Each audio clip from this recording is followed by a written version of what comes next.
Welcome to Corporate Warrior, the podcast that brings you the best advice on how to improve your health, optimize performance, and maximize productivity. With your host, Lawrence Neal. This episode is brought to you by ARX, the most innovative, efficient, and effective all-in-one exercise machines I have ever seen.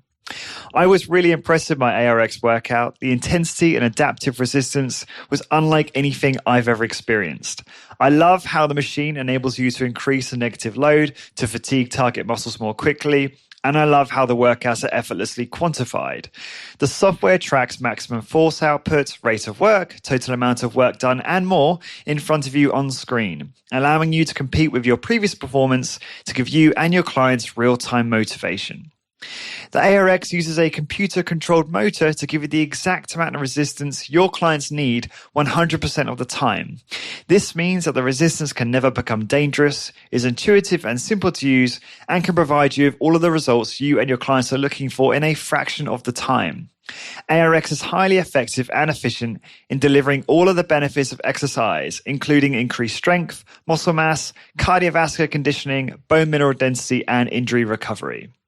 As well as being utilized by many high-intensity trainers to deliver highly effective and efficient workouts to their clients, ARX comes highly recommended by world-class trainers and brands, including Bulletproof, Tony Robbins, and Ben Greenfield Fitness. To find out more about ARX and get $500 off install when you place an order, please go to arxfit.com and mention Corporate Warrior in the How Did You Hear About Us field. So again, to get $500 off install when you order, head on over to arxfit.com and enter Corporate Warrior in the How Did You Hear About Us field.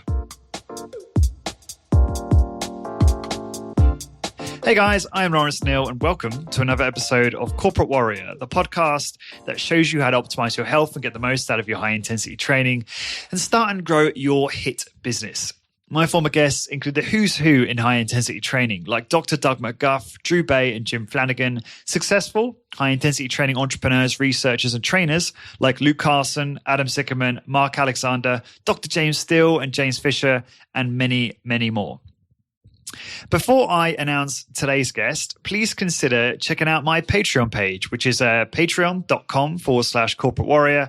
And this is how you can support the podcast and blog, but also get access to exclusive content, including behind the scenes in my training, diet, business, and lifestyle to share what I'm learning to help you get the most out of your HIIT regime and achieve your health and fitness goals. So again, if you're interested in checking that out, please go to patreon.com/corporate warrior.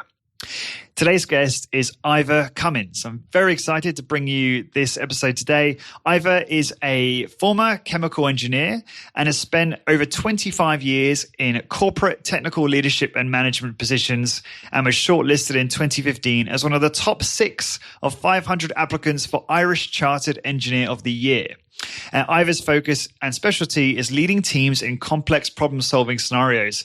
He has often led worldwide teams with up to 70 engineers working on major technical issues. The largest of these involve product issues where hundreds of millions of dollars were in the balance. I shouldn't really say former chemical engineer because Ivor certainly uses the skills he has acquired in his new career. So several years ago, Ivor encountered a complex technical challenge in his personal life. Receiving poor blood test results, he was unable to get solutions via the doctors he consulted, and he thus embarked on an intense period of biochemical research into the science of human metabolism, as you do. Within 8 weeks, he had resolved and optimized all his blood test metrics and has shed 15 kilograms of body fat with relative ease.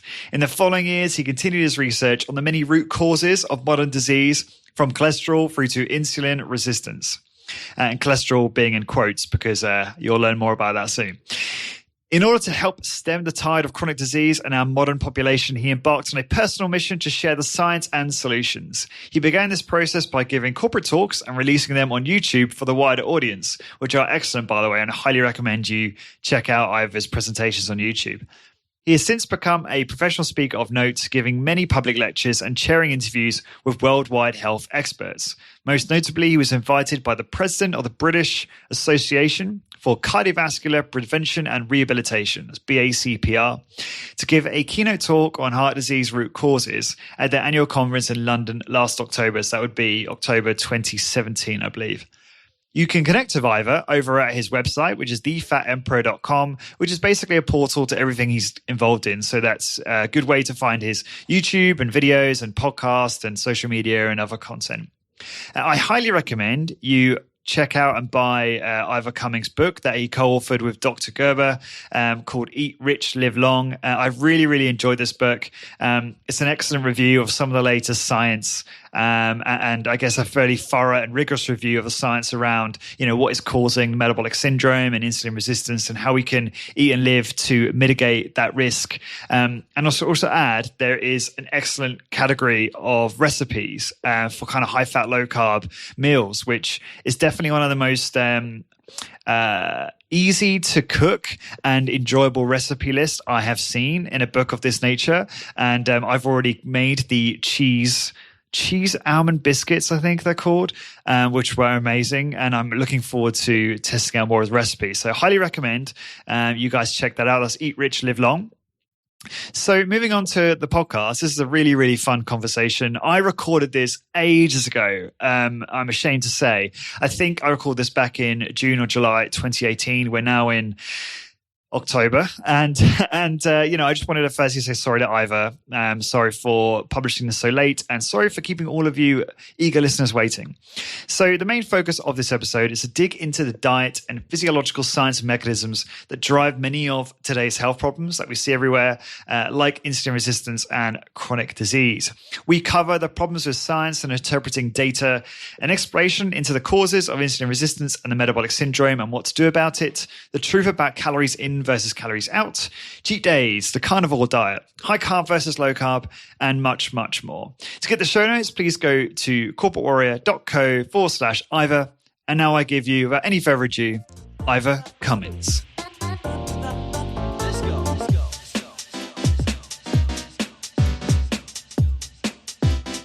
Ivor, welcome to Corporate Warrior. I appreciate having you on the podcast. Thanks a lot, Lawrence. Great to be here. So, as we were kind of talking about, I guess before going online, I did a bit of research about you and really fascinated about your background. You're an engineer by trade, and obviously you advanced into developing a skill set in understanding complex problems, which sounds absolutely fascinating. Can you just give, I guess, my audience the background on how you started in that as a career, and then how that kind of how you made the transition from that into, I guess, going down the rabbit hole and diagnosing yourself of all of the different, I guess, I won't say chronic diseases, but markers of health that were in bad shape, and sort of go from there. That'd be fascinating. Right. Well, thanks, Lawrence. Yeah, I'll give it a shot. So I was always destined to do engineering. I did biochemical engineering in the end. Way back in 1990, I came out, UCD.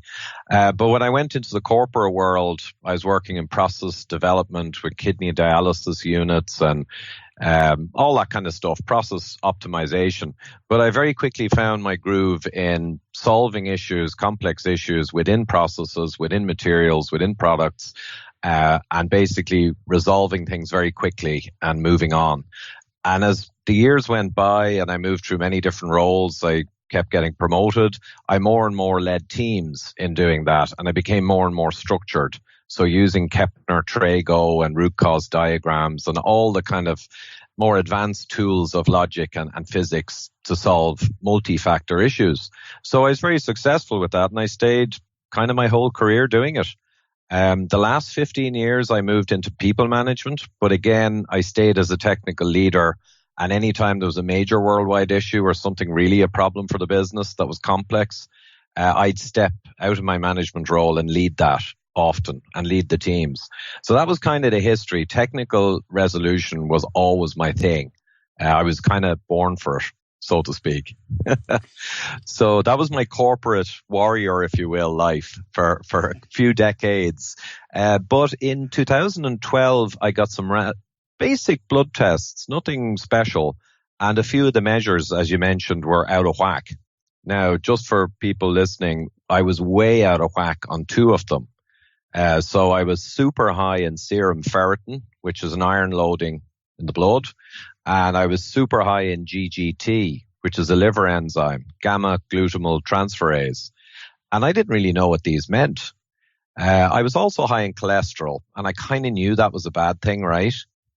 So the doctor I questioned very robustly because I'm used to questioning technical experts when I get involved with a problem, and this problem was now my problem.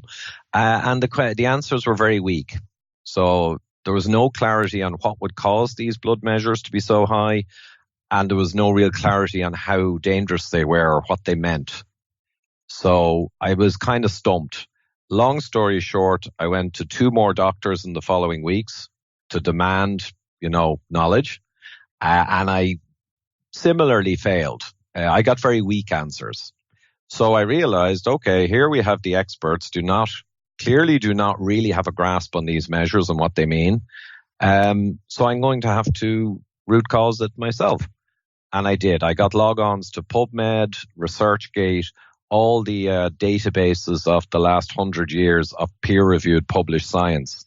So though I didn't go reading any books, because if the doctors didn't really know these measures, then it was going to be hard to get a book to show you it, right? So I said, I'm going to research these measures all the way back through the decades of science. And within a few weeks, I had my answers. A few intense weeks.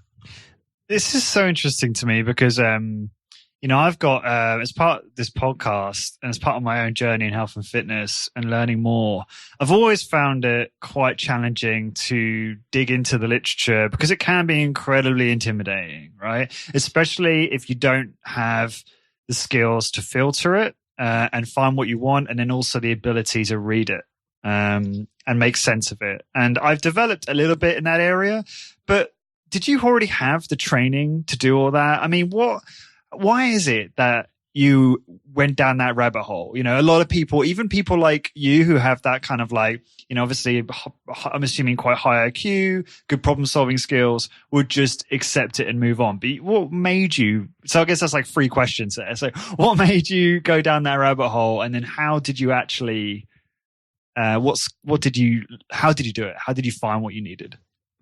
Right. Well, yeah, no, that's a great question, because for me it was almost automatic, but I'll explain why. So from the very start of my career back in 1990, I was always fixated with getting to the technical truth, to the bottom of any problem. I was kind of obsessed. I really hated when things were obfuscated. And, I would meet engineers and managers over the years who would maybe twist the technical truth because it was politically expedient. And I always hated that. It's like I have this high bar for technical truth. So, and I am obsessed with problems and solving them. The other thing, though, when I got these blood tests, I'm also quite health focused. I'd done a lot of triathlons, and I was very conscious of longevity because I have 5 children, and I want to be around for a while. So that was another factor driving me. And basically, those were the 2 main factors. And also, I knew almost without question that if I go after this, I will find the answers. I had the advantage of 20 years plus of never really failing in a complex problem. So it was a badge for me of honor, I guess.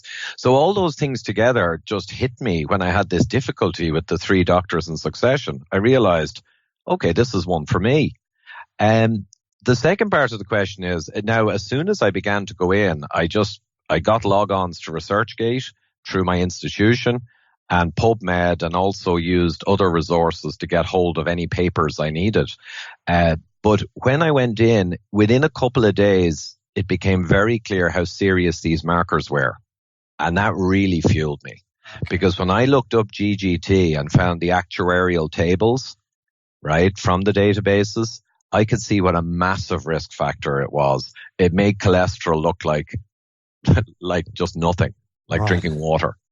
And I found that serum ferritin was a far more powerful indicator of metabolic health, again, than the cholesterol.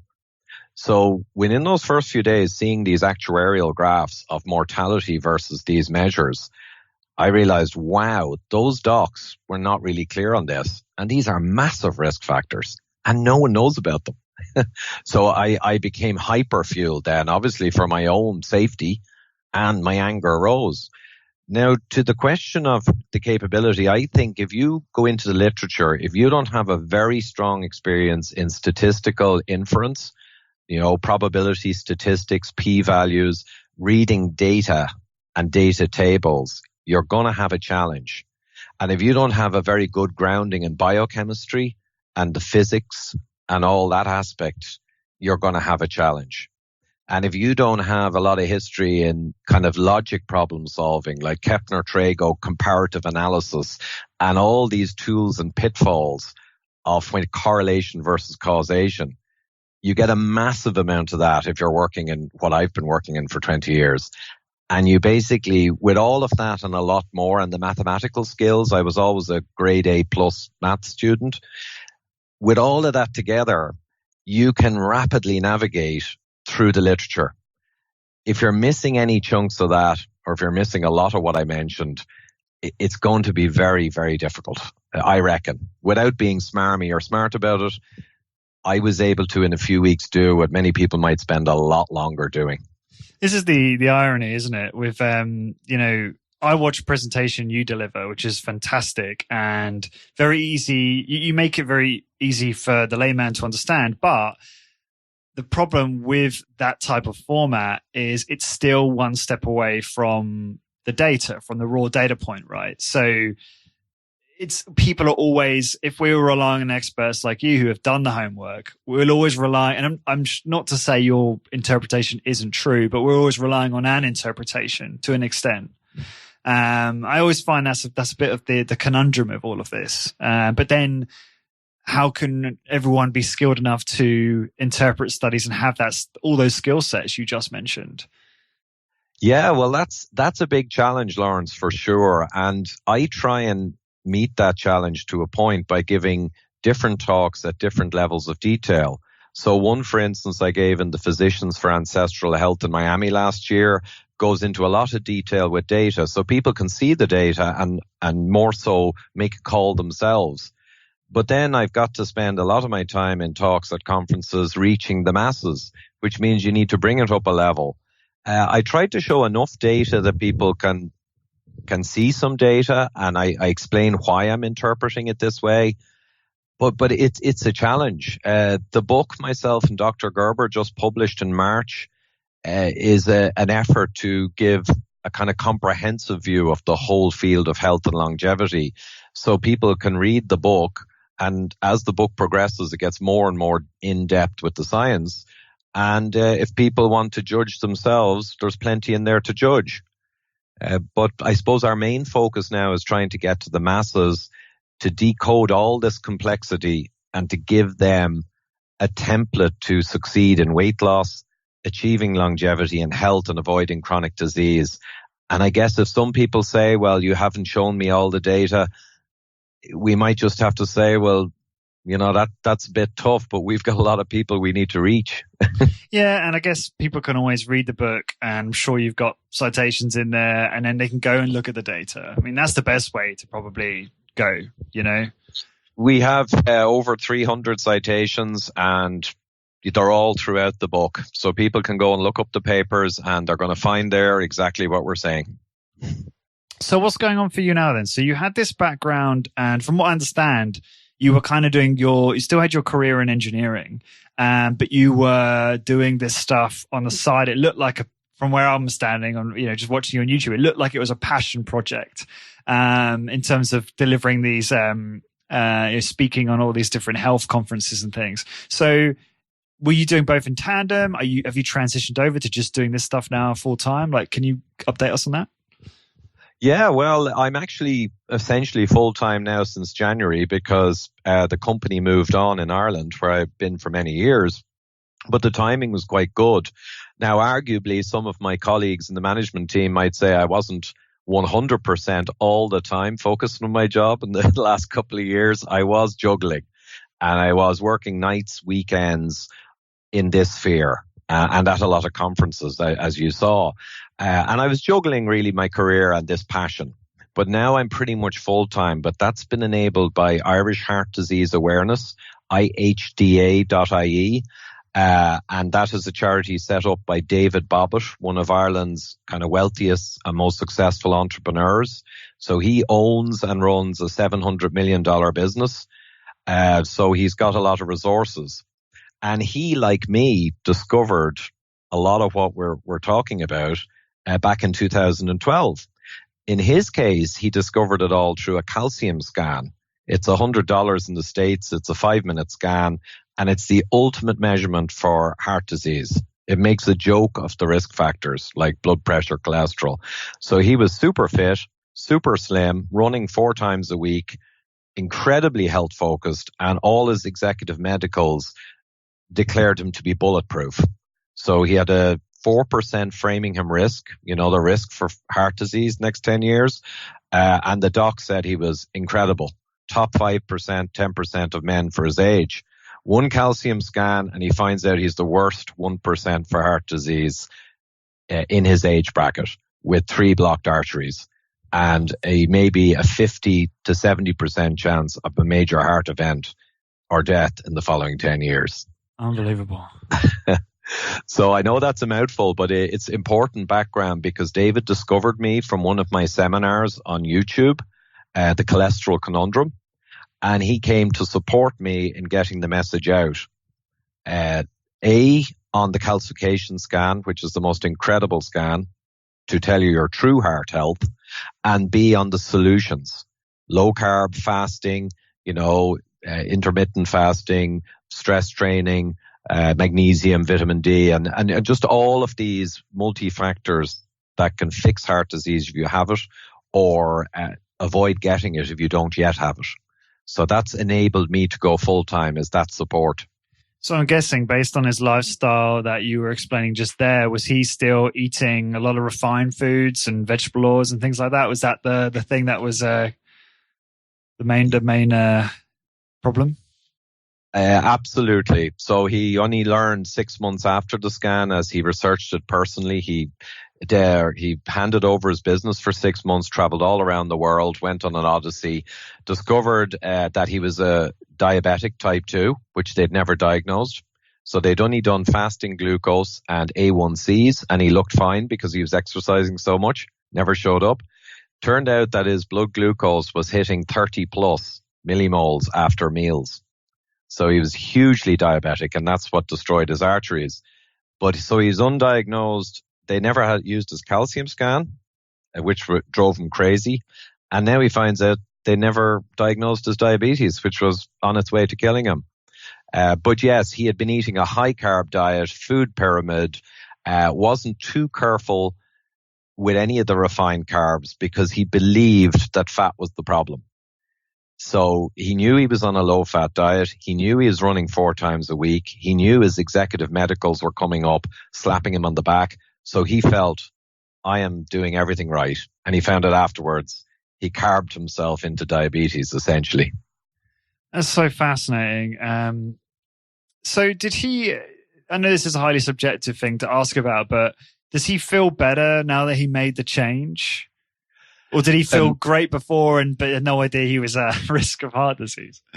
Actually, the interesting thing is that people who are really fit and slim and doing a lot of exercise can hide their risk factors. So if you're a kind of a guy who's really overweight, never moves, sitting on a sofa, watching television, if you're heading to heart disease, your blood markers are quite likely to show it up. Triglyceride over HDL ratio, the good blood markers. However, if you're really fit and running all the time, you may much more hide the blood markers that would usually tell you there's a problem. Also, if you're running all the time, you may get to feel pretty good in spite of the disease burning inside. So he actually felt okay. He believed he was very fit, and he was. And he felt pretty okay. Now, since then, he feels much better. But it wasn't that he was, overweight and feeling, sluggish and miserable. His ruthless exercise regime was keeping him apparently feeling okay and his blood's looking okay. But now he's just delighted that he's discovered all of this and he wants to give something back. So his mission now, he spent several $1 million already and made a movie, The Widowmaker, which is available. Yeah. And he wants to actually save everyone now, or as many people as possible. And I guess that's my job now. Yeah, no, I love that. I love the fact that obviously someone with so much resource is investing in that, investing in people like you. I think that's amazing. Yeah, that's really good to see that. I guess there's a couple things. I'm going to go back a second because I'm just interested in understanding a little bit more quickly about how you review the research. Now, you make a really good point that you've got, there's a number of things you mentioned. Statistical, I think inference was one of them, and a bunch of other tools in your toolkit that have become really useful in this journey. But do you have a particular method that you use when filtering research?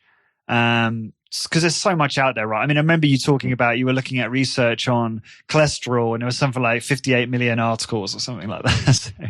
Yeah, and I'm not sure how many. There are a lot.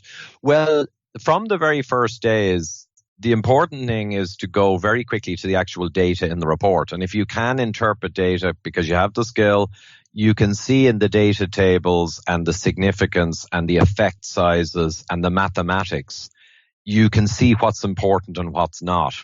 Now, one thing that is important is if you, like many people, might just read the abstracts and the summaries from the authors, which this ties back to a problem you raised a few minutes ago. If you go with what the authors conclude, you are reading their bias, if they have bias, because they've been through all the data and they've filtered it all down to what they believe they'd like to say. I found many papers in the early days, I was quite shocked on cholesterol, where if you only read the abstract and the conclusions, you'd come away with an impression that, say, the cholesterol was really important. But when you actually looked at the data and the supplementary data tables, and you went through their data as much as was available, you began to see that their conclusions appeared to be biased. They were enhancing the importance of what they wanted to be important, and they were bypassing other interesting things in the data. Like, I'll give one example, interactions. So a paper may come out and it says, LDL is a risk factor, and we saw consistently with higher LDL, higher risk for heart disease. But if you go through the data, you see that HDL is as strong or stronger a factor.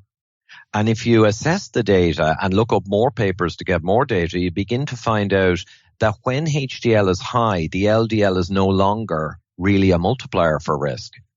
Or when the triglyceride over HDL ratio is good, LDL falls out of significance. It basically becomes not a risk factor.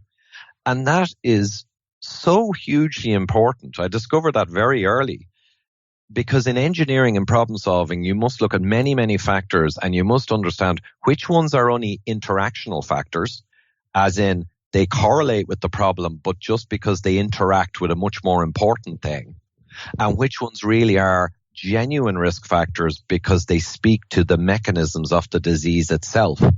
And a great example is LDL is more a correlation. It really reflects underlying problems in your physiology that are really driving the disease. So when you go through the data and you know how to read the data and analyze and put it in spreadsheets and look at it properly, you can work out what's an interacting variable and not so important, and what are the underlying really important variables, like insulin sensitivity, HDL, triglyceride. All of these things are intimately tied to the mechanisms that drive atherosclerosis. But the LDL is almost hitching a ride on the back of those much more important things. And that's a long-winded example, but if you can't go in and prosecute data with a lot of expertise and intuition and history, you'll miss a lot of what I mentioned. And you'll end up trapped in the fishbowl with the rest of them, believing in risk factors that are actually really weak. So this is a problem. It's as I said, it's just most people just cannot interpret the science, just don't have the skills, and it causes so many problems because it causes so much debate online, but not debate that's productive. There's productive debate and there's just Twitter, but I'd love to hear you, I suppose it would be very useful because you've discovered some very cool things. You've done some great presentations on cholesterol and on insulin resistance.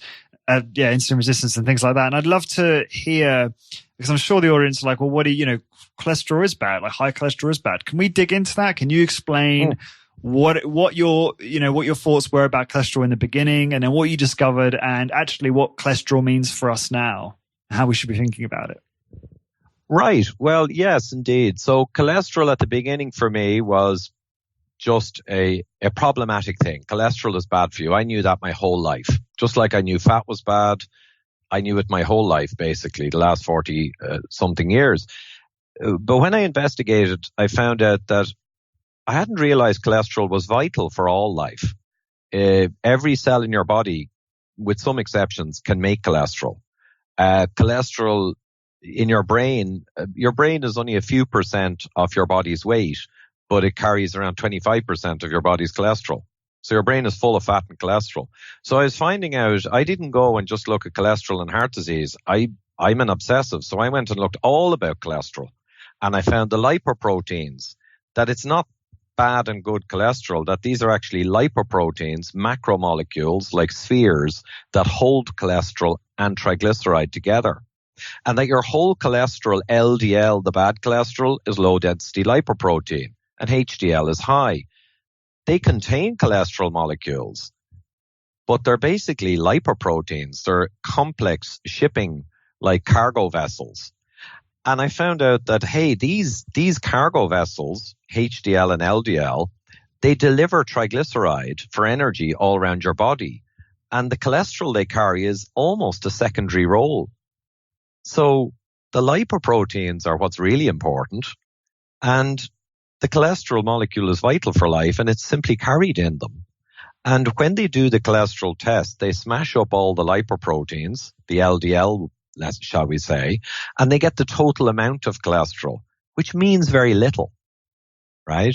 But if you look closer at the quality of the lipoproteins, like their diameter, their size, then you can begin to see much better these cholesterol carrying particles, whether or not they're bad.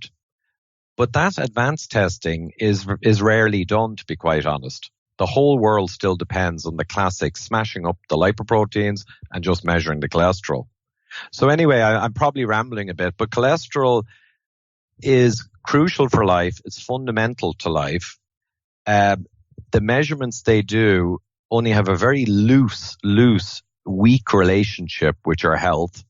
Almost no meaning if you account for more important measurements.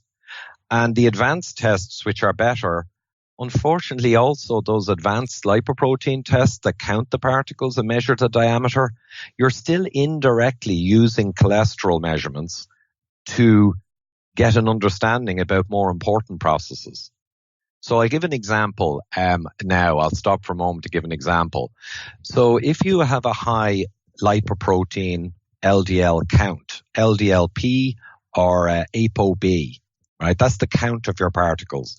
That's a better measure of risk than just the old-fashioned LDL because it actually counts the number of particles. But the primary reason that a high particle count predicts disease is because insulin resistance, the state of insulin resistance, drives up your particle count. So the particle count is indirectly a reflection of something more important.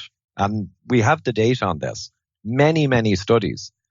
So the cholesterol measurement that's the best one, the LDLP, is itself just better at measuring a genuine dysfunction, insulin resistance, and hyperinsulinemia.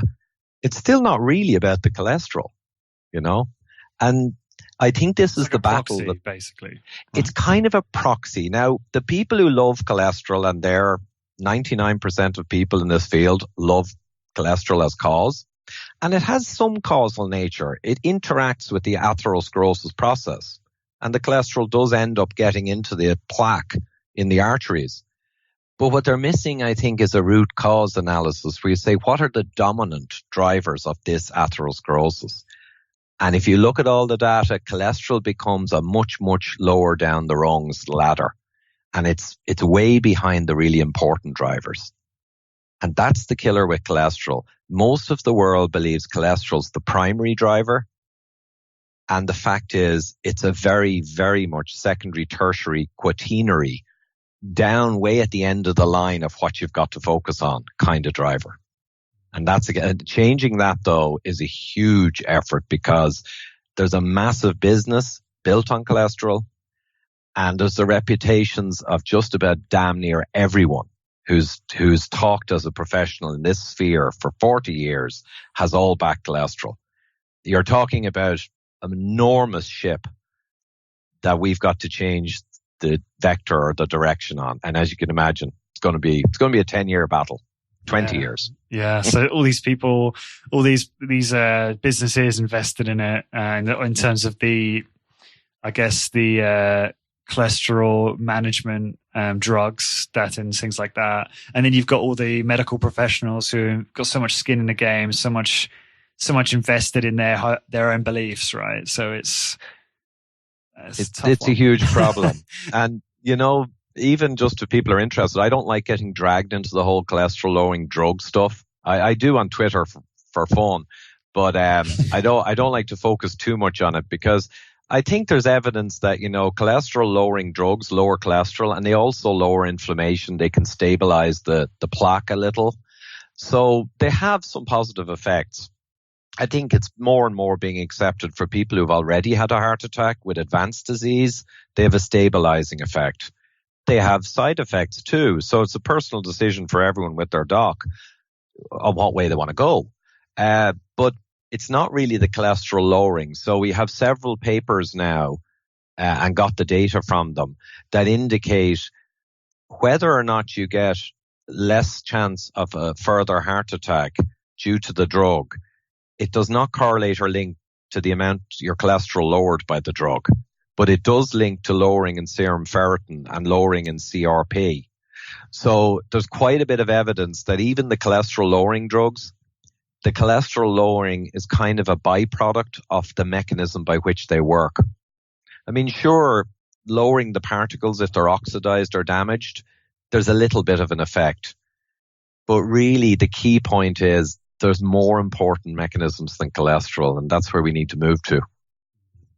What other misconceptions come to mind for you? I mean, cholesterol is one, but what other things do you think are really misunderstood in, in the biology or the things that we're really concerned about in our health? Is there anything else that stands out for you? Well, yeah, one of the most bizarre misunderstandings is the obsession that type 2 diabetes is a disease of blood glucose. When it is absolutely a disease of hyperinsulinemia and insulin resistance. So this has been something that's been going on for many decades now with the American Diabetes Association. It's all based around glucose measurements. Everyone tracks the glucose, but the glucose is just a symptom of diabetes. By the time you diagnose someone with diabetes using glucose, they may have been 10 or 20 years diabetic. It's a really late stage when the wheels fall off the wagon and everything falls out of bed in your insulin and glucagon signaling system. Then your blood glucose goes bad.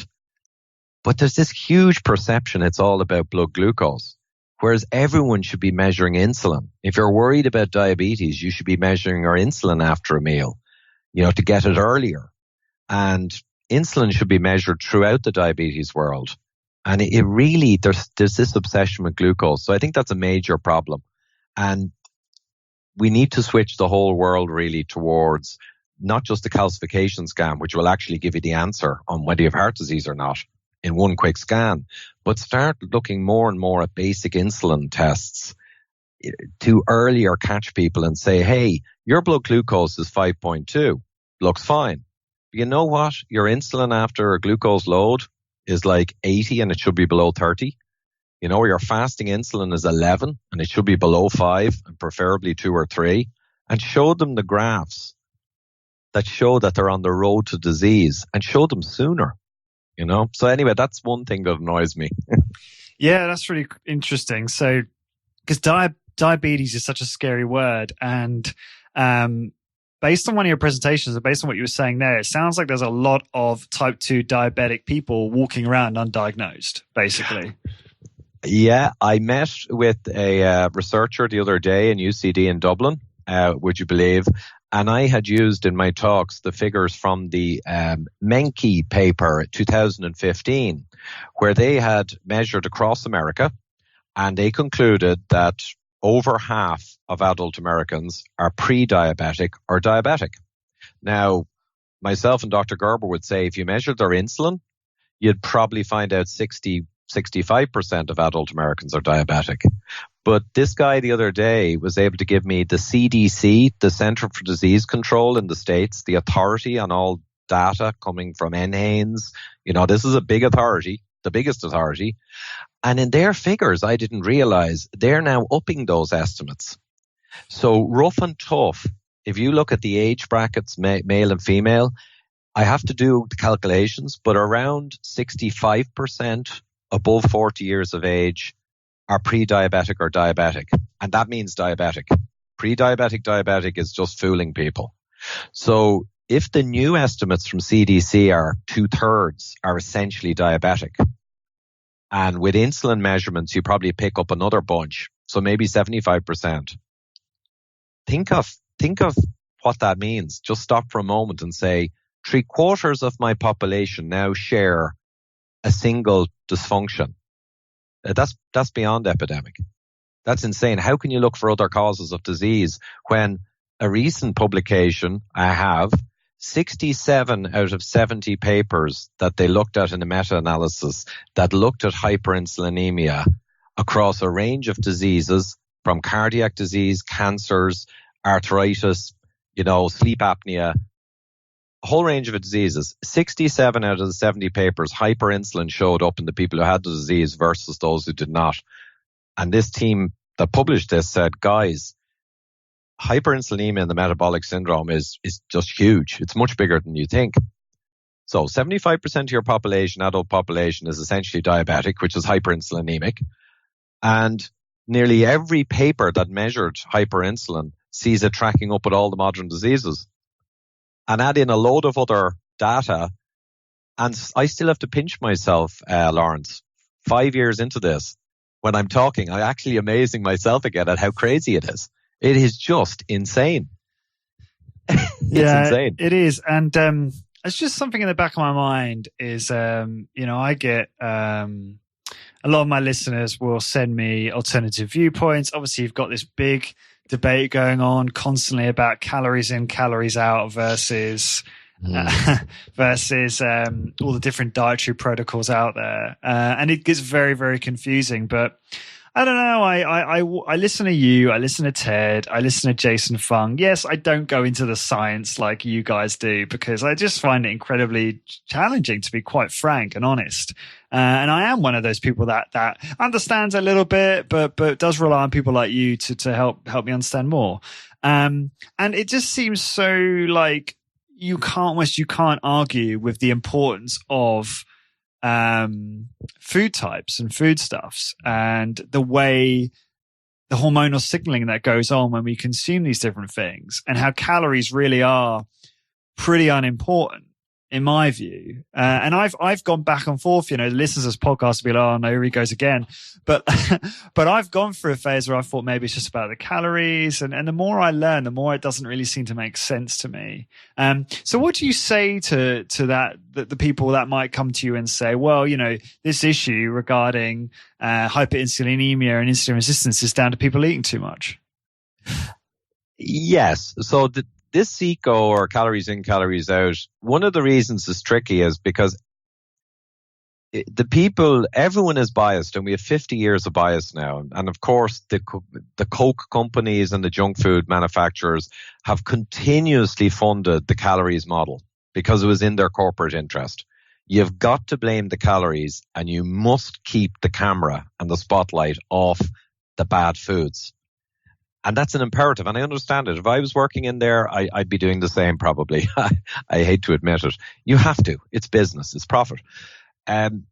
the nature of the food is more important, but calories do count. They must. Of course they do. So it's a half-truth to say it's the calories that matter. Because the people saying it say it's all the calories, and they're not covering then the massively important nature of the food and what it does to your appetite control, your hunger systems, and everything else. So it's a clever falsehood to say it's the calories that count. And it's clever because, of course, there's some truth in it. Right, yeah. And it's intuitive. So I'd say both count. And I think Ted as well would say that calories do count. They do.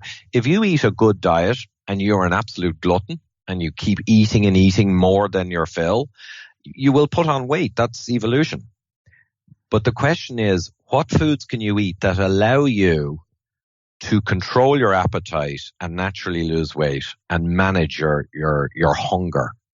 And that's where the food type comes in. But where the calorie argument falls down a little bit is that you can consume, for instance, protein. You can consume so much protein and you won't put on weight depending on the source, because your metabolism will increase. I'm assuming some will come out through your breath in terms of carbon dioxide, and then you'll store. From my understanding, that's where that argument kind of falls apart. It only really matters when you're talking about energy intake from carbs and fat. Yeah. And then even then it's more complicated, obviously. It is. The protein is a good example because the thermogenic effect of protein, that for every 100 calories you take, let's say rough and tough, you get maybe 80 of them in reality. And then there's heat loss and the processing of protein losses. And it might be more like 90. So already you've definitely got a difference with protein. But protein also can have an appetite modulation effect on top of that. So you've got an appetite control element with higher protein diets. And I know Ted is very much into the higher protein. And that's just the tip of the iceberg. I mean, if you take alcohol calories, and that's the fourth food group. So there's carb, fat, protein, and alcohol actually is the fourth food group. It's special. But they did experiments with humans and they actually fed them different amounts of alcohol as part of their diet. And they swapped over to replacing the alcohol with carb and back to alcohol. And with the same calories, they lost weight on the alcohol and they gained weight much more on the same carb calories. So we've got endless proof points that a calorie is not a calorie. And like you said, if you eat a lot of protein, you have an appetite management effect, and we've got a different calorie actual energy delivered effect and metabolic effects. So the whole thing is absolutely not calories in, calories out. But that said, if you do eat a lot, you can build weight, even if you're eating good food. I think, though, one of the most important things in this whole sphere is you need to eat the food that manages appetite and is the best for your health and longevity. And that's where you want nutrient-dense whole foods. And the most crucial thing for people, and I know your listeners probably are all very well aware of all nutrition and all this stuff, but I think the processed carbohydrates are far and away the biggest evil in the world today. Because the processed carbohydrates, there's a hormone in your upper gut called GIP, and there's hormones called PYY and GLP-1 in your lower gut. And really simplifying what happens, if you eat refined carbohydrates with broken cellular structure that are very available, they trigger GIP high in your gut and not so much the lower gut hormones. And if you take unprocessed real food, even if it has quite a bit of carbohydrate, if it's not cooked, mashed, or processed by industry, those foods will tend to move down your gut and trigger GLP-1 and PYY, which promote pancreatic function. They manage appetite, and they give a lot of benefits. So if you're going to say, well, what's the worst foods you can eat? They're refined carbohydrate sugars that cause chaos in those gut hormones, which drive high insulin and fat storage, and vegetable oils, which we probably won't get into, but are just the last thing people should be eating basically as well.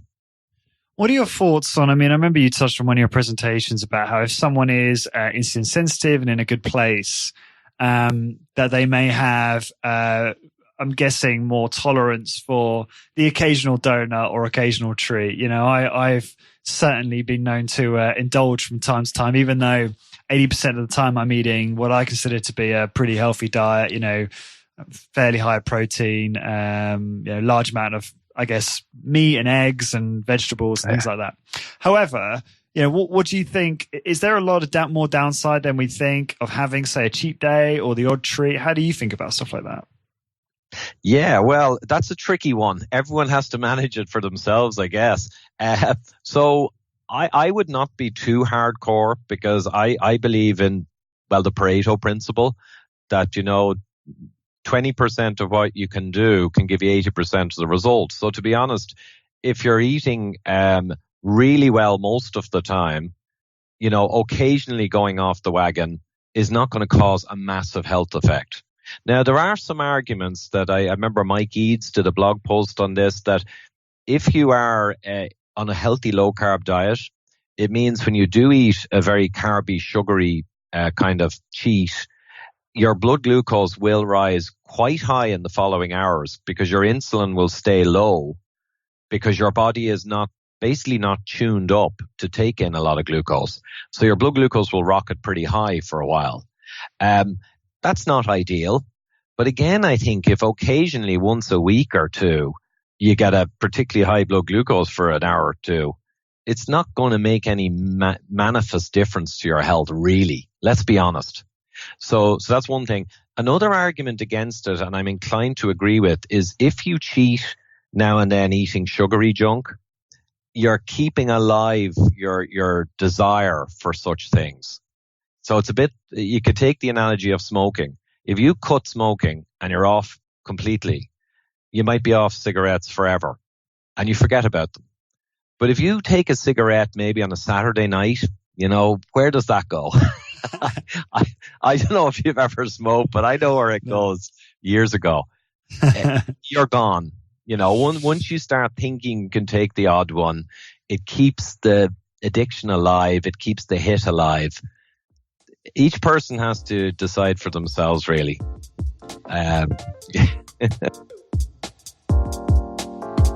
This episode is brought to you by our sponsor, ARX. Are you looking to create a cutting-edge, high-intensity training facility? Are you confused on what equipment to use or how to separate yourself from the masses? Well, then ARX Fit might be the answer you're looking for. I asked Mike Polano from ARX a few questions about how ARX machines are challenging the status quo of the exercise industry around the globe. Mike, if you could, give the listeners a quick summary of why ARX is so different from the traditional machines or tools they're used to seeing in most exercise facilities. ARX is totally different than anything you've seen before. This isn't just another weight stack machine. We've looked at the last 40 years of exercise technology and used that knowledge to create something entirely new.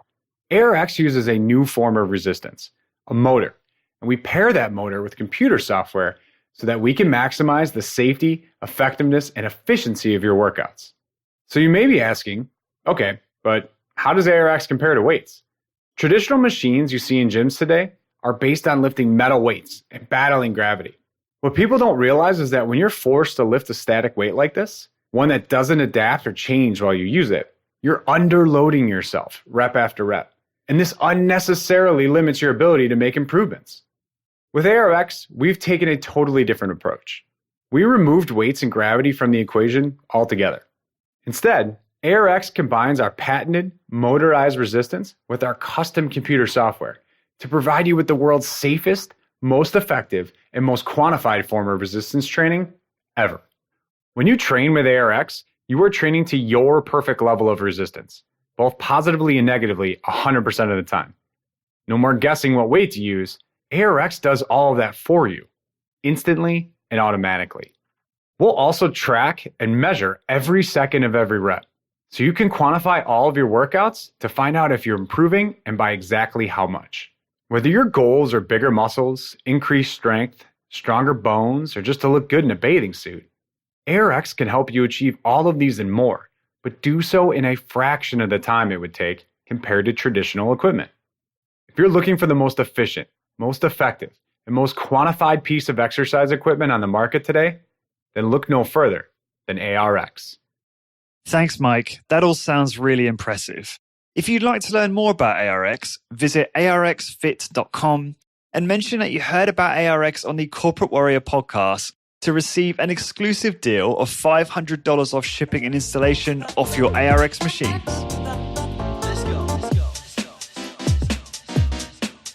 So what about you? I know you have, from last time I saw in one of your presentations, sounds like you enjoy a bit of 85% green and black, bit of red wine. Is that as far as you go, or will you have the odd sugar treat around that?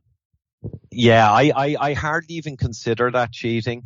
When you say cheating is maybe you have a few drinks or something and you eat an actual milk chocolate bar. Oh, that's what I mean. Yeah. The black, the 85%, I eat a few squares here and there, but I just consider it part of my diet. I'm the same. And the wine, similarly. I mean, I enjoy wine, especially with dinner in the evening. And I think, it's not a cheat. It's just part of my diet. I consider it a good part of my diet. Now, of course, alcohol always has its dangers, and I'm not going to say alcohol's great. Everyone should drink lots of wine. I mean, obviously, some people, like the cigarette analogy, can have issues with that and are well off steering clear. But yeah, the wine, the dark chocolate, cream, strawberries and cream, stuff like that, I don't consider a cheat. Occasionally, I will take more of what is really a cheat item. Like if the kids get in pizza, from a takeout and it comes into the house and maybe I've had a glass or two of wine and I look at it and I take a slice or two. But I'm conscious that that's irregular and not common. And to be honest, in and of itself, it's not going to mean much. But if I kept doing it every few days, I know what will happen. Eventually I'll drift back into the challenges with refined carbohydrates. Yeah, I'm with you. I think about it very much a similar way. What are your thoughts on, Ted and I have talked about high protein. I know he's particularly interested in higher protein, potentially also for maybe marginal lean gain, because we all know he's always trying to get more jacked, although he looks pretty good these days.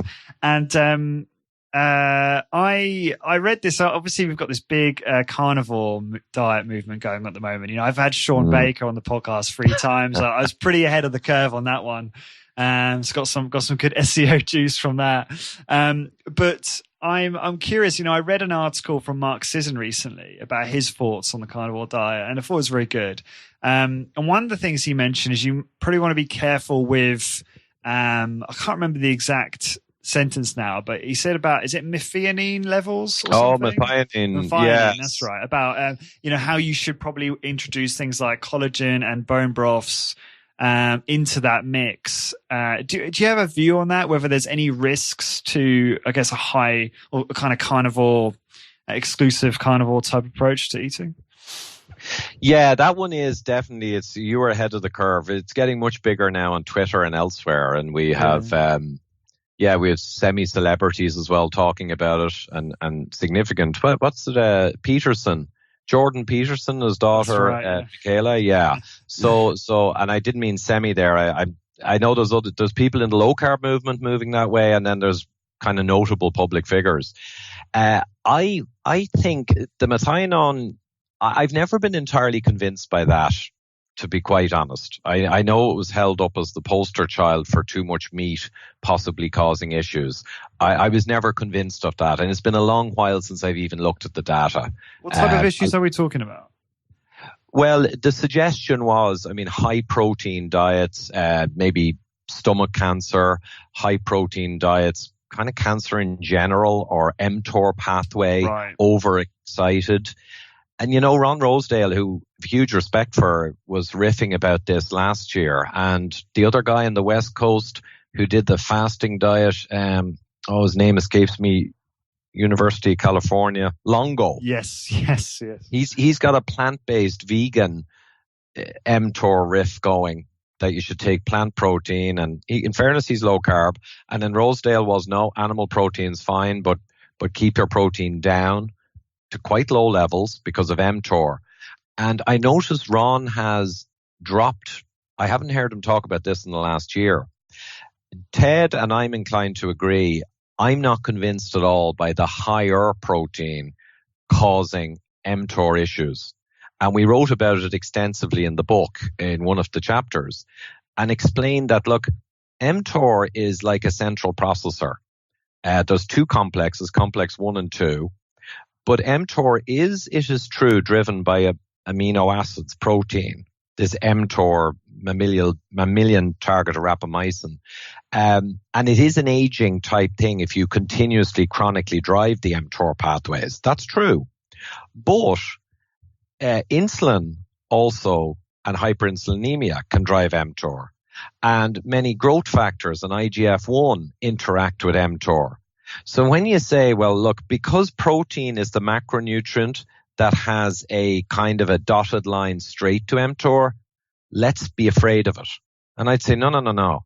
If you're eating low carb and not provoking insulin, IGF-1 and all the other things that tie into mTOR, then the protein, if you're eating like Ted Naiman, 27% protein, that's not on its own going to drive a catastrophic pathway. I don't believe it. And I think that's where I would stand now. Sensitive individuals may be sensitive like ApoE4. There's some discussion that they may be sensitive to animal products and high protein or fat from animal products. That's a discussion. But in general, I don't buy it. And I don't think Ted obviously doesn't buy it either, but he loved everything else from Ron Rosedale. But this is where a lot of us balked. On the meat, Sean and all his people, I would say on the meat, if you're eating organ meats and nutrient-dense cuts of meat, the nose to tail type eating, I would say carnivore is probably fine for most people. If you're just eating lean steaks, I'm not so sure you're going to get all the nutrition from that. Again, I wouldn't worry so much about the methionine, but I'd agree with Mark Sisson in terms of getting a balance with eating all of the other collagen and connective tissue and broths. And I suppose I'd add organ meats. If I was going to be a carnivore, I would certainly eat the organ meats as well for nutrition. Yeah, no, thank you for that. The other thing as well, and I had a bit of discussion. I think I was on Twitter with, I can't remember the chap's name now, another doctor with a who's very much got a plant-based view on things, and I tweeted at him, I questioned something that he tweeted, and he tweeted back a diagram representing this concern around high protein driving mTOR, which you obviously just described. And then I then, because I've built up, I guess like you having a podcast, you build up this network of people you can triangulate information with, which is really helpful, especially when I don't have the brain power you have. And I had a couple guys come back to me saying, well, you're doing intermittent fasting, right? Like you have 1 or 2 meals a day. So you're really pulsatile. So actually you got to put this into context. So does that also mean that this is potentially less of a risk if you're eating very infrequently, larger meals, because you're then stimulating mTOR less frequently and therefore reducing that risk? Is that somewhat accurate? Yeah. I would resonate with that mTOR, like insulin release, should be pulsatile. The evidence would suggest that a pulsatile mTOR activation is kind of good and a chronic activation is bad. So here's where a lot of similarity with other hormones. So yes, if you're eating, I've drifted towards kind of 1 meal a day now in the last couple of months. And not because I'm obsessed, because it seems to work for me. I'm actually finding a tempo. I used to be 2 meals. You fasted now? Many days a week, probably 4 to 5 days a week. I really have one primary meal around 5 p.m. And I have cream in the coffee for breakfast, which, look, it's some calories, but it's only a tablespoon or 2. And I'll generally work here in my office throughout the day and really not eat till 5 or 5:30. And it works for me.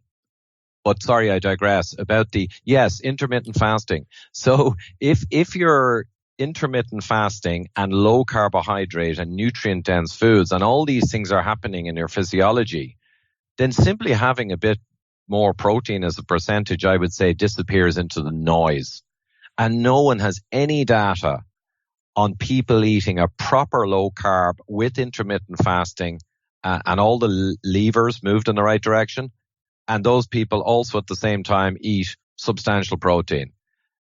No one has any data to say that's a bad thing. All the data for protein, and most of it's associational or mechanistic, which is, we don't know if it's true or not for sure, or the effect size. What does that mean when you say mechanistic in that context? Well, people are, like I mentioned earlier, people are saying, well, look, mTOR is a growth pathway. It's a problem for cancer longevity. Protein, mechanistically, we know triggers mTOR. Therefore, just from the mechanisms, protein's bad. Well, no, because it might not be.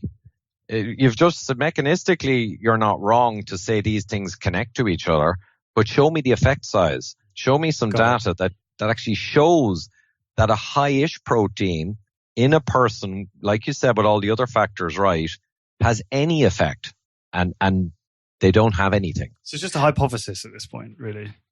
I'm open to being corrected by someone, but I've seen Longo's papers, and I actually criticized them in our book, and I've seen lots of data around it. I haven't gone crazy down that rabbit hole, but I'd agree with Ted. I think there may be people sensitive to protein, perhaps people with metabolic dysfunction, or I know David perceives, and there's some data around it, that people who are ex-diabetic, very sensitive physiologies, going heavy in animal protein and fat, not sure which it is, may trigger some insulin excess, and are safer with avocados and fish and all the safer, super safe fats. But that's the exception. But the rule for the population, I don't see the data. I really don't. So it's an interesting thing that'll get wrangled in the coming years. But it is interesting to see Rosedale seems to have faded away from it again.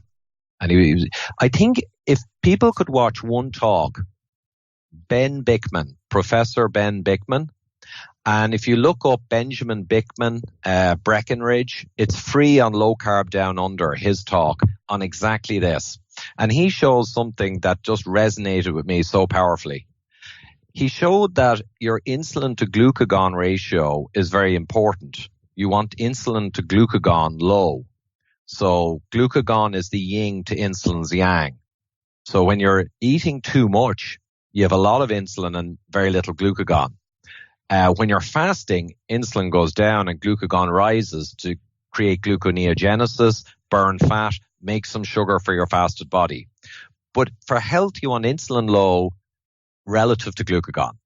And the interesting thing is he had the data to show that a standard American diet eater has a ratio of around 4 insulin to glucagon, rough and tough.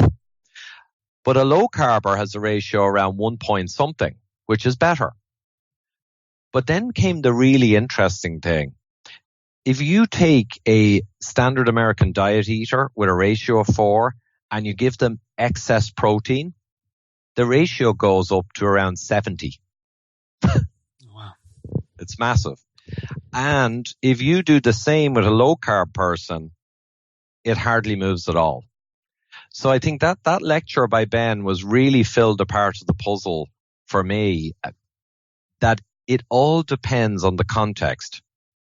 And it was a very powerful way to show that, look, protein in excess can cause a negative thing, the insulin-glucagon ratio, to go sky high if you're eating a crap diet.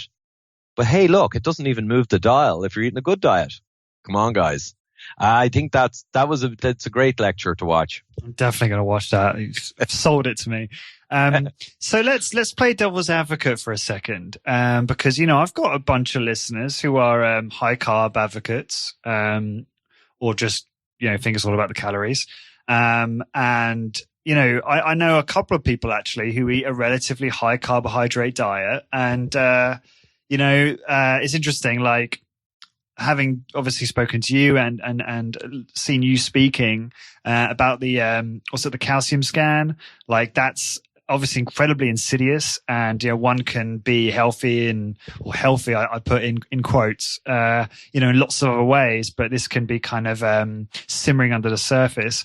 So I do think about that. But anyway, it would seem that I've got some listeners, some people in my network who are high carbohydrate, who seem relatively healthy. And what are the kind of arguments that you see that you get most often from high carb advocates or people that think that it's not about just being low carb?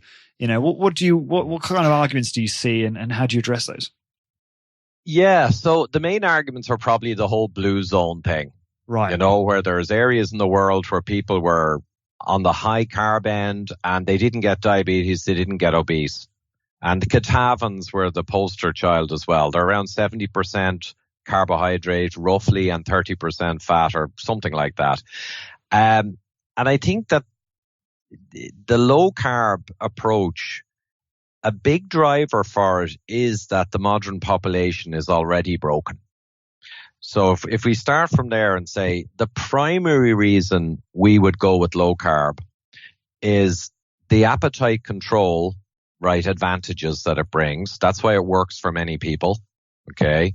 And the other thing is that if we acknowledge that we've got a diabetes epidemic, which is carbohydrate intolerance, and we've seen the work from Virta and from Professor Volek and Finney and all the others, that low carb is an effective antidote to something that arguably 70% plus of modern American adults have, then it becomes a no-brainer to tilt towards low carb. Now, the big question is, if you took a healthy human being and from birth you fed them a higher carb diet of only unprocessed tubers and, vegetables and stuff like that, would they necessarily develop a problem? And the answer, like in the blue zones, is, well, with an unprocessed, zero processed food, no sugars, no vegetable oils, right? Any of that stuff. And they're just eating a kind of scroungy, survival type environment. You got to work hard and you got to work hard for your food and you don't have excess. Could they eat raw, unprocessed carbohydrate, vegetables, tubers, stuff like that? And I'm thinking, well, yeah, probably mostly they'll be okay. But how practical is that in today's world when the machines are all broken by the sugar, refined carb and vegetable oils? The majority of people have a challenge now. So now I think you need to go to the safest type of dietary regime when the majority of your population have challenges with carbohydrate. You need to go a bit further maybe than the Catavans had to when they were born into this environment 100 years ago. So that's one way of putting it. I think it's the optimum engineering solution in the way I described. If you're going to give general guidance, it has to be that. And we described this in the book, this very logic and the Catavans. And the appetite control is certainly a big factor for a lot of people, that when they go low carb, they become fat burners. They can do one meal a day relatively easy, like me. I could never do that on high carb.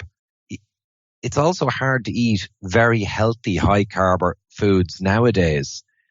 You're going to be eating vegetables and root vegetables all the time. Low carbers can have meat, fish, eggs, and all the delicious foods.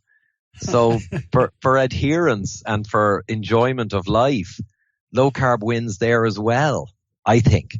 Yeah, it wins on so many fronts. I do agree with you, definitely for the most part. One of the problems as well with trying to do a high carb approach is that a lot of vegetables, a lot of tubers are, they're not in their origin state, right? So they're enlarged and they're very starchy and very, very high in energy calories, and so that's another concern, right? So you have to almost be quite judicious in your selection of these things. I think that's a good point. Yeah, the modern environment, there's a lot of that. You've got all the sprays and pesticides. You've also got, they've been bred for sweetness with the fruits. They've been bred for big starchy, compared to 10,000 years ago.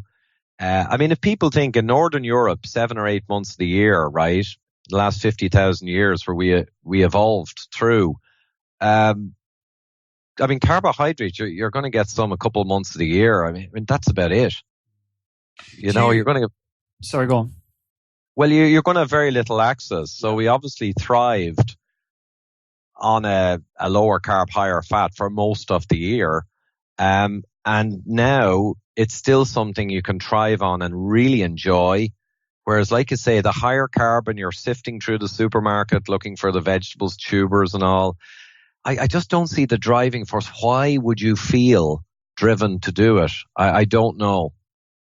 I don't know why you'd want to do that. Yeah, no, I certainly agree with that. And I'm just curious, it's going to sound like a random question, do you buy organic? Are you an organic person for the most part?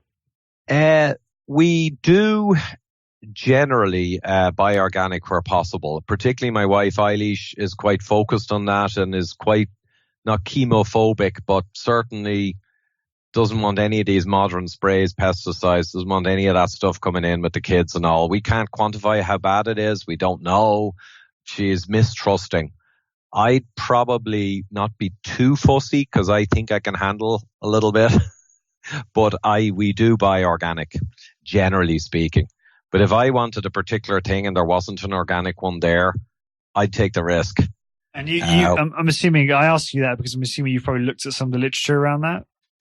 I haven't looked too much into the whole organic versus non-organic. To be quite honest, okay. I haven't dug too deep into that.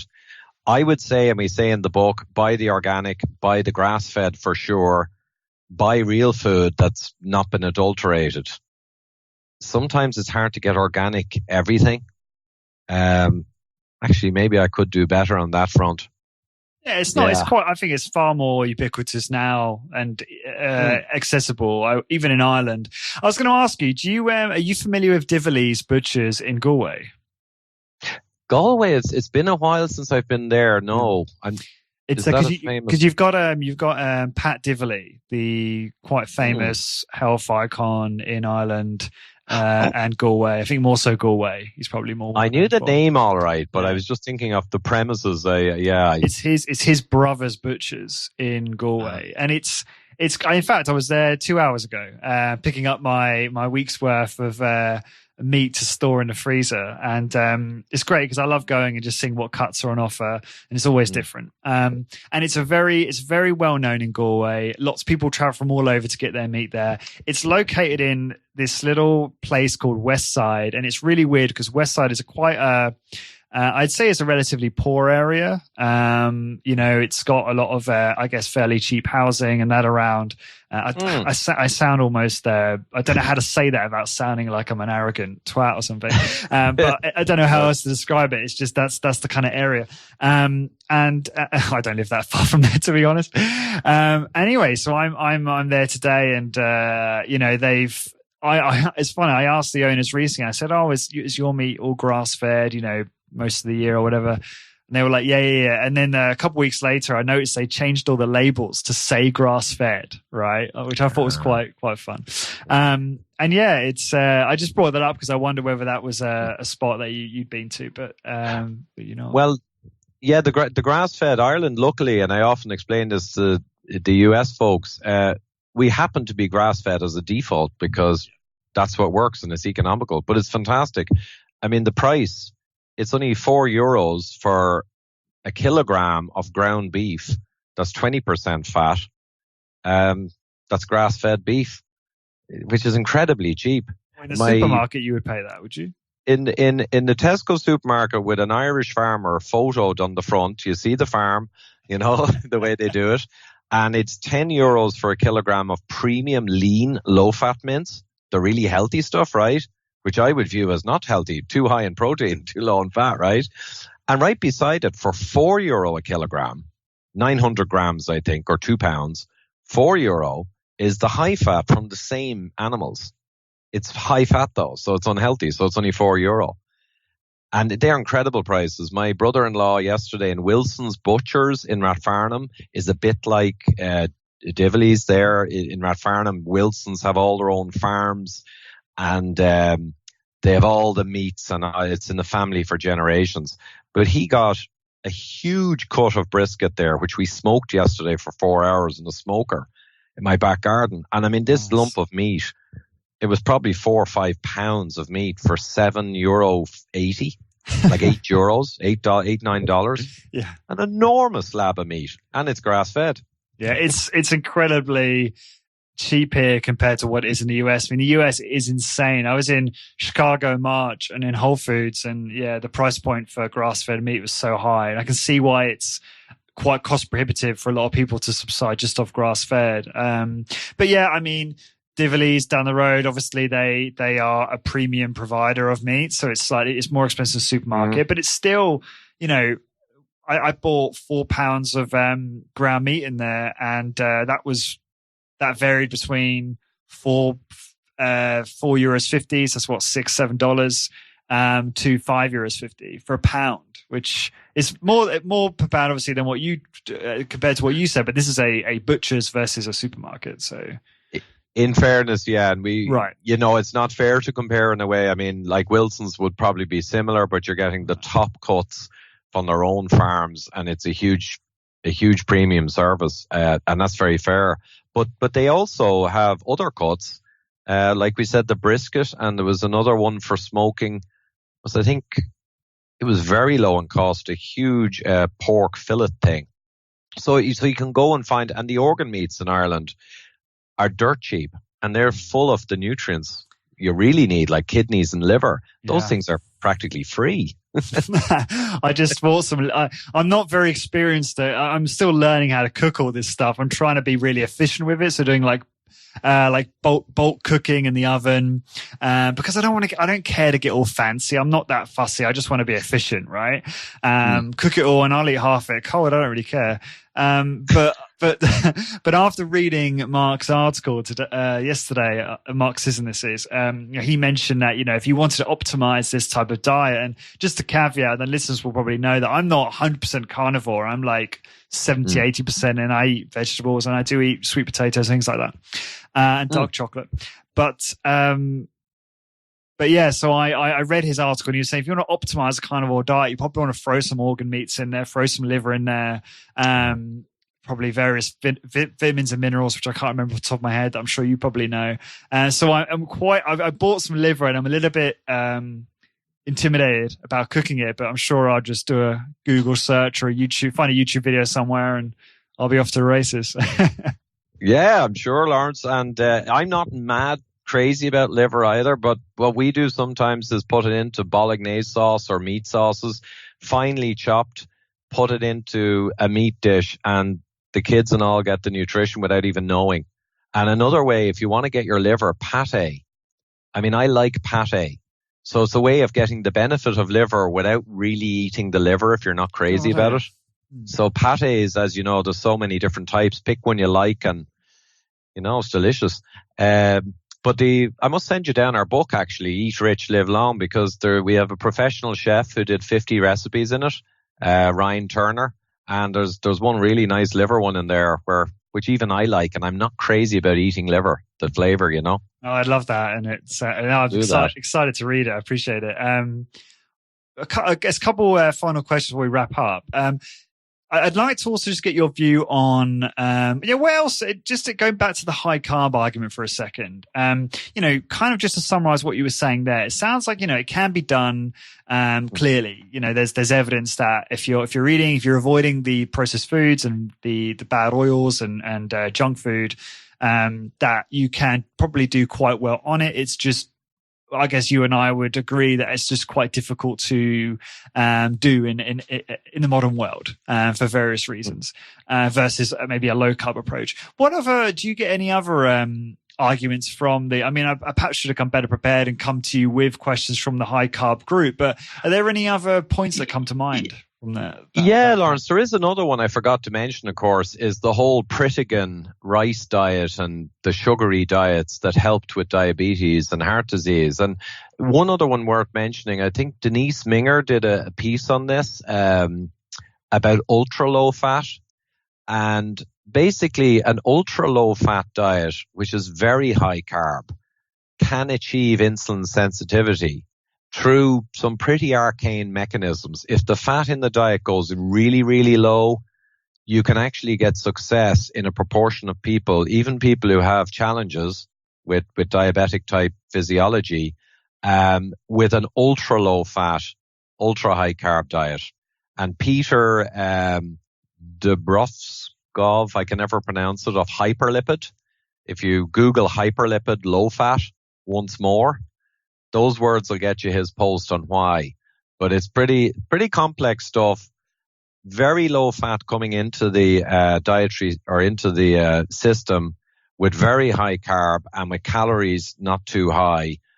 You can achieve a kind of magical insulin sensitivity state if you do it correctly. Again, though, the question is, why would you? I can understand if you have ideologies, if you're vegetarian, which is fine, you will make that work. And that's okay. I can't see why you'd go for that precarious place and have to make sure you get all the nutrients you need through other means and supplementation and make sure you've tailored that diet. And then how appetizing is it to live a life on?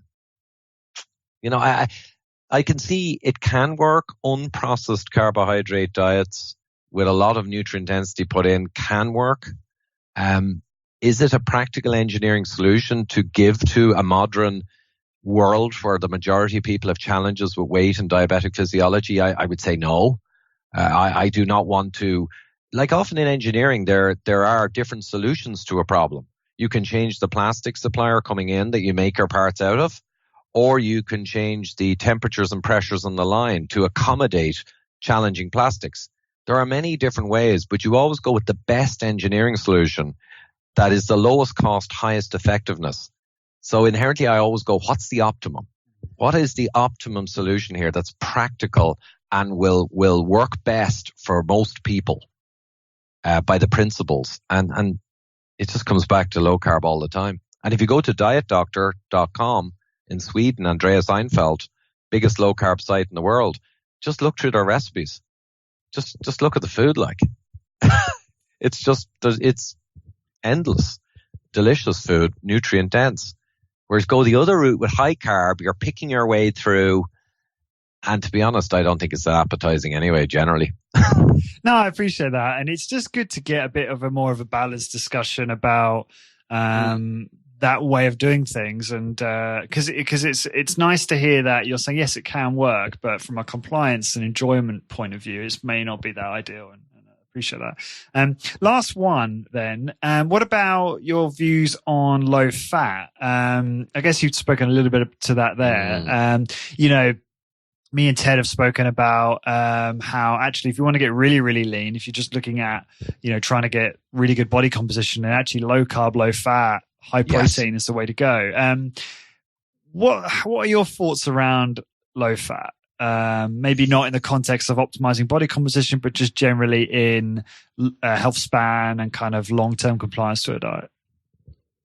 Right, yeah, the low fat. No, body composition is fair enough. And I agree with Ted as well, generally, that we actually put a table in the book showing on a 2,000 calorie diet, you can start off with low carb, very high fat, burning no body fat. And then as you take away the fat, it looks like you're going to a non-low carb diet because the percentage of fat is falling and matching the carb. But the thing is, you're burning body fat as well as dietary fat. So you're still on a high fat diet. It's just you're eating your own body fat. So I think, low carb, low fat, if you want weight loss and more ripping, you want to be low carb for all of its advantages we've discussed, and you want to pull back the fat energy to force mobilization of your own body fat to get leaner. I think that's fair enough. It's still not CECO, but you are using the withdrawal of fat and the forcing of your body fat, and you are withdrawing calories as a tool. So I think as the way Ted describes it, I'd agree. Low carb, adding the power of low fat to rip yourself, right? And higher protein for muscle building. It's all fine. My focus isn't so much, it's just I'm not as vain as Ted. Only joking, Ted. No, but I guess I'm happy to be healthy. And I think, do you need to get ripped and shredded for longevity? How many extra months or years will you get versus having safe subcutaneous adipose tissue, a slight padding of it with no visceral and good muscle under it? Does that person live much less or less than a guy who really gets rid of all the subcutaneous adipose tissue, which is healthy subcutaneous adipose tissue. It's not visceral. It's not a problem. By getting rid of it all and getting really ripped and even more muscle, will you live longer? You might enjoy your life more. That's a consideration. So if you take a hypothetical experiment where you've got a really healthy low carber who's carrying, 15% of body fat, and then you got someone who goes down to 10 or 8, and magically they're both twins and everything is the same, and you follow them through the life, everything's the same except one does the lower fat and rips down a bit, and one keeps a little more padding of safe subcutaneous adipose tissue. All things being the same, will one live much longer? I think, is it of engineering significance, the extra little bit you'll get? I think muscle density is important as you get older, and it's important to have good muscle. But I don't know if you need to get shredded, really, to get the health benefits. This is really interesting. Have you got a few minutes to run over, or do we have a hard stop for you at the half? Roll on for a bit. Just let me know if you need to jet. Yeah. Because I wanted to ask you about this quickly is, this is really interesting to me, this whole idea of actually a little bit of subcutaneous body fat, as long as the subject is insulin sensitive and it's a healthy level, that there isn't actually as much concern about it, which really surprised me. I did not know that. And so I was watching one of your presentations. You had the 4 different situations. You had the top left quadrant was basically me, which is low subcutaneous, low visceral body fat, insulin sensitive. Then you had the person on the right who was basically skinny fat, the upper right quadrant, right? So that was low subcutaneous body fat but high visceral, insulin resistant. Am I getting these right? Yeah. Yeah, essentially, the TOFI type person at high risk for disease, yes. And then you had the one I want to obviously talk about is the one in the bottom left, but then in the bottom right you had the obvious obese, high subcutaneous, high visceral, and there was an issue with, you may want to elaborate actually in terms of the actual profile of their body fat. I think it's profile, or you may want to elaborate on that in terms of how that's more problematic versus the person at bottom left who had a high amount of subcutaneous, but it was quite different in its makeup versus the person who had insulin resistance, and they were insulin sensitive, the former. So yes, yeah. So if you look just at the very obese people, as you say on the bottom right, there was the classic metabolically unhealthy obese, which is most of them, to be quite honest. They've got a ton of subcutaneous adipose tissue, and they've got a lot of visceral, and their adipose tissue is inflamed. They'll have large cell sizes. Their adipose tissue has hypertrophy or swollen adipose cells. And that's kind of one of the roots of going into systemic insulin resistance and an early death. So those guys are classic. The difference with the guys on the left, the metabolically healthy obese, MHO, those guys, exactly, they've got small adipocytes, small fat cells. They've got tons of subcutaneous, but it's not inflamed, and the cell sizes are small and healthy. And they haven't got too much visceral, and the visceral is not inflamed, and the cell sizes are small. So some obese people are able to continually expand the number of fat cells they have, keeping them small and healthy and insulin sensitive. So they get really big, but their fat, their adipocytes is still healthy.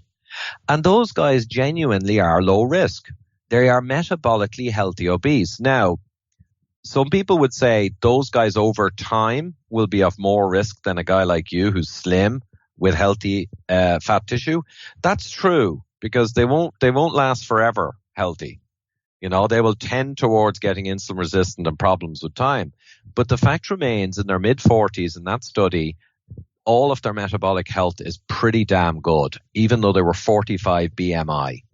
So the health of your fat tissue is overwhelmingly more important than the amount of it. And this would shock a lot of doctors and researchers who just believe it's being obese is the bad thing. No, it's not. It's the health of your adipocytes. You can have tons of fat tissue and it's all healthy and you're essentially healthy. You can be apparently slim and you've got highly inflamed adipose tissue and you're on the road to a heart attack. One great example is the people with lipodystrophy. They can't make fat cells. They have a challenge. So they're really skinny. They're nearly all diabetic. Because if you can't expand your fat tissue and keep your fat cells small and expanding, the price is diabetes. So if someone's doing everything right, and I say everything right, like, in the context of what we've been talking about, doing safe, high intense, high effort exercise, eating a whole food, nutrient dense diet, controlling their stress well, getting plenty of sleep, et cetera, and yet they still hold, don't have well, I'm not going to say don't have a six pack. That would suggest they're relatively lean anyway. But I mean, like, for instance, they might have, they might be 25% body fat or 20% body fat. Are you saying that actually that is not a huge concern, or it still is and it just may not be a concern right now? Someone who's carrying just moderate amounts of fat, I would say, from the science and these rare papers that have elucidated this, I'd say effectively no practical significant concern. We are designed to carry some subcutaneous adipose tissue. Now, the 45 BMI metabolically healthy obese I mentioned a minute ago, that's different. They're really huge and they're going to head into problems. But when you're saying a guy just carrying, subcutaneous, like if you look at the photos of the Inuit, they were really healthy. Those guys, they were not skinny and ripped. They carried subcutaneous all over them. They were just a little padded. That's not going to have any health impact whatsoever. And if people want to know without doing a biopsy, get your serum adiponectin, the fat cell released hormone. If the adiponectin is high, and your leptin is low, you've got healthy fat tissue essentially.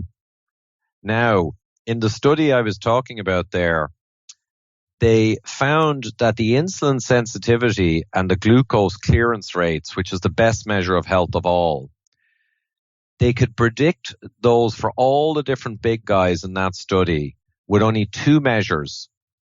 The size of their adipocytes, right, and their serum adiponectin, a fat cell released hormone. With just those two measurements from these guys, they could 98% show where they'd fall on a line for insulin sensitivity. So it's the health of the fat tissue, the cell size, the adiponectin it's releasing. That's where the health is. It's not just the amount you have. People who are much, much heavier will tend to have unhealthy fat tissue more so and will have health issues. But you'll only know if you find out if they've got healthy fat tissue or not. And there's many people walking around that are chubby, their fat tissue is healthy, they're supremely metabolically healthy. And then there's many people going around who appear slim and their fat tissue and their viscera is completely inflamed and they're waiting for their heart attack. Amazing. And everyone will get a shock when they have their heart attack. He didn't smoke. He wasn't fat. Oh, must have been genetic. No, he was carrying a load of unhealthy fat tissue without knowing it. Christ, that's so interesting. So both of those subjects could be sitting right next to each other and, 99.9%, well, 0.9999% of the population would assume that the fatter person was much less healthy. Absolutely. And this is, it's almost a mystery to them. They do all these correlation studies, epidemiology with obesity. And then you see reports coming out that if you're heavier, it might be healthier. And then the orthodox guys come out, no, obesity is a huge risk factor. And they're all arguing. And I'm sitting there as an engineer, having been through the papers. I spent months studying this particular topic and all the fat cells stuff with a guy called Gabor Erdosi, who was my mentor in Hungary. Brilliant guy. He talks on YouTube, and I've interviewed him on YouTube in Budapest. But we went through all of this work, and it's comical to see people who are professors talking about obesity, and you see them talking about it, and you just say to yourself, you have no idea how it works, and you're still talking about it, and everyone's listening to you. That's a fucking joke. It really is. I mean, I don't mean to be scathing, but it's a joke, because if you showed them what we're talking about, and I could show them the papers and they'd look, they don't know about that. They can't They can't know about that. If they did, they wouldn't be talking the shite that they do about obesity being a risk, and obesity causes this. Obesity is a symptom, essentially, more than a cause. Oh, that's fascinating. But there you go. I have learned so much from you in the last, not just in this conversation, but in the last 10 hours. It's been a while. I mean reviewing your other things, your other content. So it's it's exciting because it's like, I don't know about you. I know you probably, just like me, you probably walk around with hundreds of questions constantly coming up in your head. Like, what does that mean? Or, constantly thinking about stuff. And you've certainly answered a few questions for me, which is really helpful. And what's the best way for the listeners to find out more about you? And what are you up to at the moment? Where can they find your work and stuff like that? Oh, right. Well, let me see. I'll try to be brief now because we've spent so long. If you Google Ivor Cummins, to be honest, that's the easiest thing, because the first few hits are my YouTube channel where I have all the free interviews I've done with experts and my talks. And you'll see thefatemperor.com, my blog. And if you Google Widowmaker CAC, just those two words, Widowmaker CAC, especially with my name, you'll get to see the Widowmaker movie, which is fantastic movie, few $1 million, and I will explain all about this amazing scan.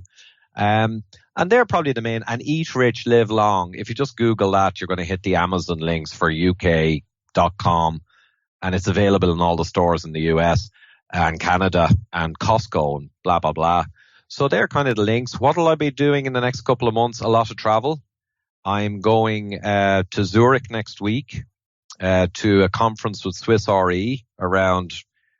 They're the biggest reinsurer of health insurers in the world, and their worldwide director, John Schoonby, I've met a couple of times, and he's getting all into this, how they use better measures of health and how they could transform the health of the population. That's really interesting.